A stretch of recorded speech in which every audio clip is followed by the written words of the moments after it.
Pop Squad, coming at ya. Oh, I forgot to download the last song. Go listen to the last couple of videos that I did today because they were excellent. Both excellent. I downloaded both of them, or at least I am going to download the second one. I've already downloaded the first one.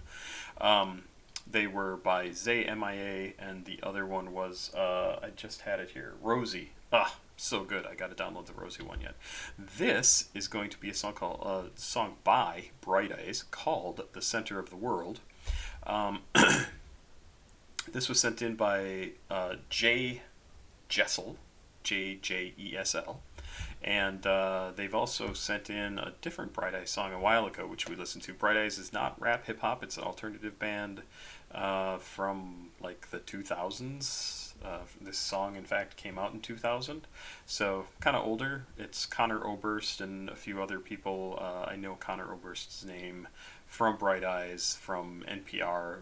Bob Boylan is a big fan of theirs. I think that's probably where I heard it, and I probably also heard their stuff on like KEXP, which is a radio station here in Seattle. This was track 9 on Fevers and Mirrors, and my first question about this is the center of the world. I don't know if this is supposed to be like the center of the planet, like the center of the planet Earth, like, 20,000 Leagues Under the Sea, Journey to the Center of the Earth, that sort of idea. I don't know why I said 20,000 Leagues Under the Sea. What I meant was Journey to the Center of the Earth. Or if this is supposed to be like, I am the center of the world, or you think you are the center of the world, that sort of thing. So we'll see. Credits for this call this rock, singer-songwriter, emo, indie rock, and folk rock. So it definitely fits with kind of what I expect from Bright Eyes. I know I have heard of Bright Eyes before, even before I listened to the first song here on the channel. I had heard of them, but I don't really know their music. This song was produced by Mike Mogis. It is 4 minutes and 43 seconds long. I have lyrics over here that I guess I will bring over because this does not look to be a video. And like I said, this is on Fevers and Mirrors, track 9. I'm kind of expecting something a little bit more unusual for them, buried that deep into an album. But who knows? I have absolutely no idea. Let's check this out. Jay Jessel, I hope I'm pronouncing that something like what you expect it to sound like. Thank you for sending in some money for me to react to this, and here's Bright Eyes with "The Center of the World."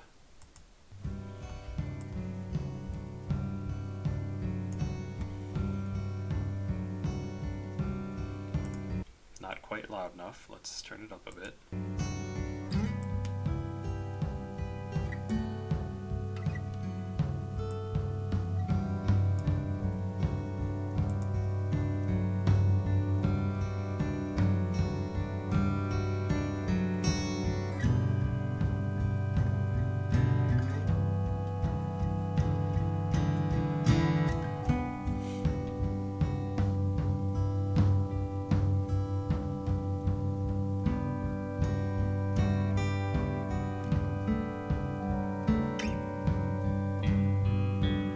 At the center of the world, there's a statue of a girl. She is standing near a well with a bucket bare and dry.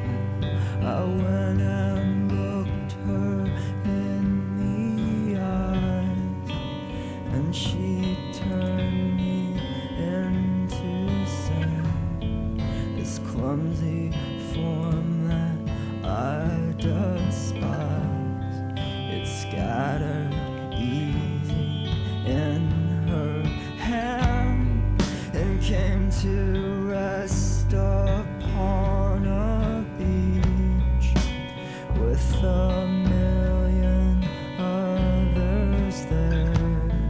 We sat and waited for the sea to stretch out so that we could disappear into the endlessness of blue, into the horror of the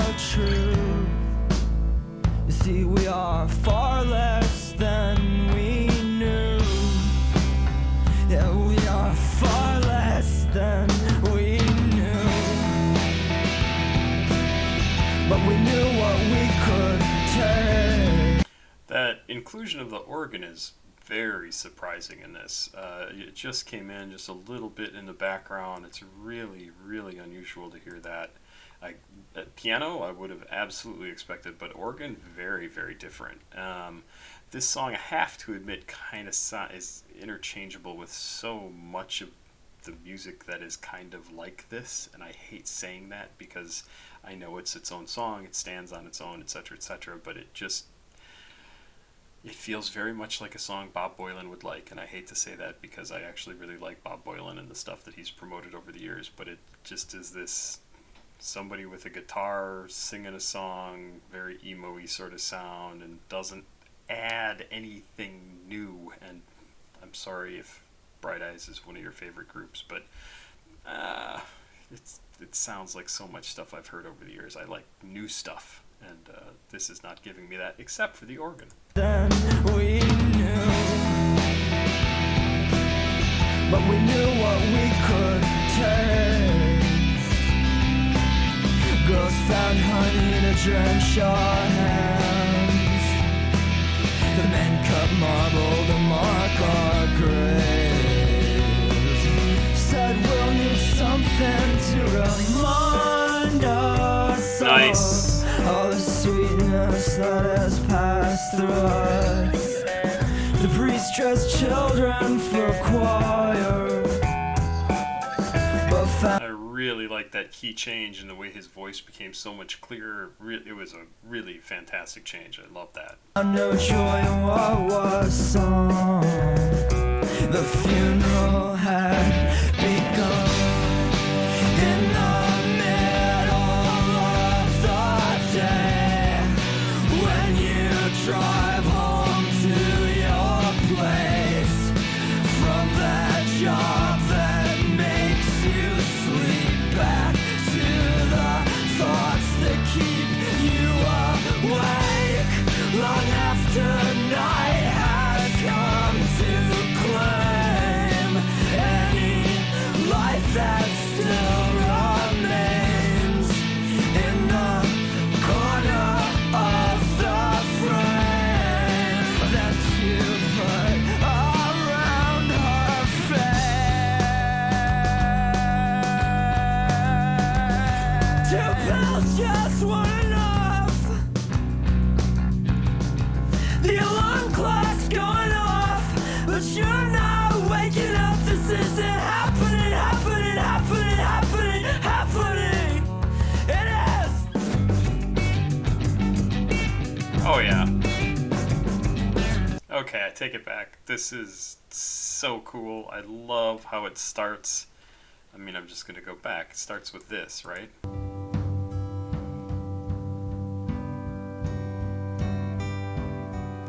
Very subtle, calm, At the a little blah, and then it slowly over the course of the song turns to this. around her face. 2 pills just weren't enough.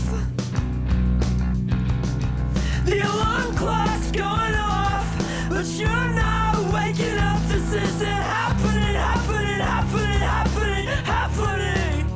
It is.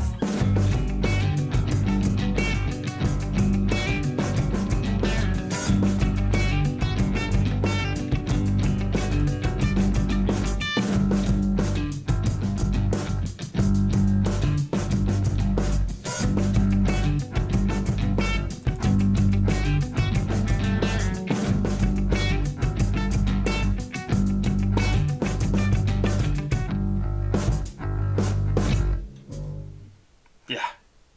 Love the end of that. Absolutely love the end of that. So I'm curious about what this last paragraph is supposed to mean. Somebody's got some annotations in here. There are 2 scenarios here, it says. The 2 pills were taken by Connor in an attempt to console his grief, and they failed to have an effect. He wakes up expected to carry on with his day and finds himself too weighted in depression before having a mental breakdown. The other scenario is he's saying 2 pills just weren't enough, facetiously, in the throes of the anger of his grief. That is, you couldn't have just taken 2 pills, now you're dead. The alarm clock wakes him up, but not her, and she realizes she is dead. He then proceeds to have the kind of reaction you expect to have when you find somebody dead in bed with you.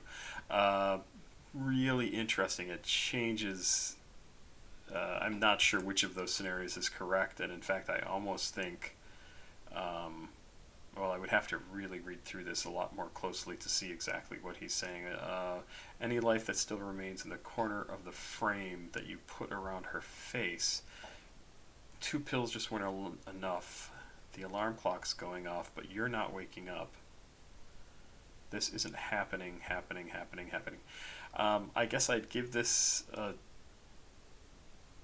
possible other reading of 2 pills weren't enough, so you took more, and now the alarm clock's going off, and you're not waking up, and this isn't happening. It is you're dead. But I don't know. I mean, he's specifically not being very specific. Good song. It ended much better than I thought it was going to start with, and I'm glad on track 9 that he was experimenting a little bit. Very, very cool. I thought this was good. And like I said, I started off thinking one thing, and he changed my mind by the end of this. I think it's a very cool track.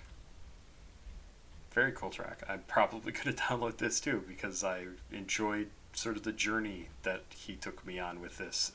Excellent stuff.